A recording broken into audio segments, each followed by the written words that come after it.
We're in Texas, where the weather's going to be dropping down to the 20s at nighttime this weekend, just above freezing in the daytime. That'll happen over 3 nights.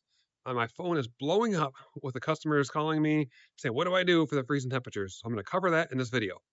First on the list is fill your propane tanks. If you have extra ones, fill those as well. And then test your furnace before it gets cold outside. That way, if it's not working, you can get somebody out there to fix it before you freeze. And then when it's freezing, make sure you're running your furnace. That way it'll heat underneath of your RV as long as you have an underbelly. If you have a black plastic like this, you cannot see any of your tanks. You have ductwork running through there. When you run the furnace, it keeps things from freezing. If your RV is bare underneath and you can see all of your lines in your tanks, in that situation, your lines will freeze. And this video is not going to cover that because you need a winterize. And I have a winterizing video. I'll drop it in the comments. Next is fill your freshwater tank and then test your water pump.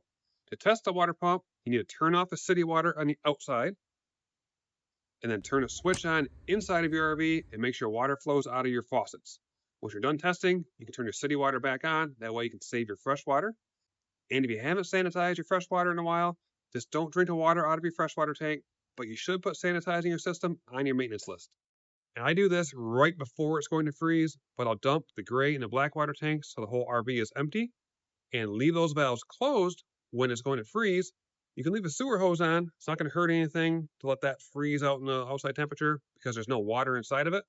But you do want to take your freshwater hose, filter, regulator, store that inside of the RV so it doesn't freeze and break those things. All right, so you're probably going to read and hear about dripping your faucets in your RV. Well, there's many different ways to look at that. That's really designed for houses, but in temperatures that we're going to have here, dipping down to the 20s at nighttime, above freezing in the daytime, it's a little bit better here where that would work in some cases, especially if your RV doesn't have a heated underbelly on it. But if your RV is fully heated and enclosed and you're disconnected from your city water, which means you're using your freshwater tank, if you drip your faucets, you're going to be pumping your fresh water into your gray water tank, and eventually the gray water tank is going to overfill. But if you have your sewer hose connected, you need to leave the sewer hose open so your gray water tank can drain out. So what happens when you have those temperatures that are really cold, as in not getting above freezing for multiple days? Let me show you down here. So if water is dripping through this sewer hose, it'll start to freeze in the sewer hose.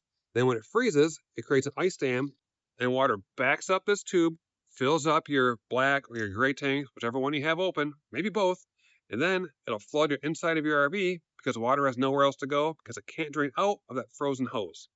Now let's talk about water heaters, and this will vary based on the style you have. If you have a tank water heater, just leave it switched on, electric or gas mode, whichever one you normally would use. That way the tank stays warm and it doesn't freeze, because you can see this is right near the outside of the RV, and this could freeze pretty easy. There's no insulation right by the tank.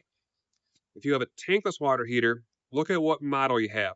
Some of those have an anti-freeze protection, where they'll run a little bit when it goes below freezing, protect them from freezing. If it does not have that, you'll need to winterize it because it will just freeze with all those little sensitive parts near the outside of the RV. And a couple other tips: if your RV has tank heaters, go ahead and switch those on. Open your cabinet doors below your sinks and faucets to circulate warm air in there to keep things from freezing.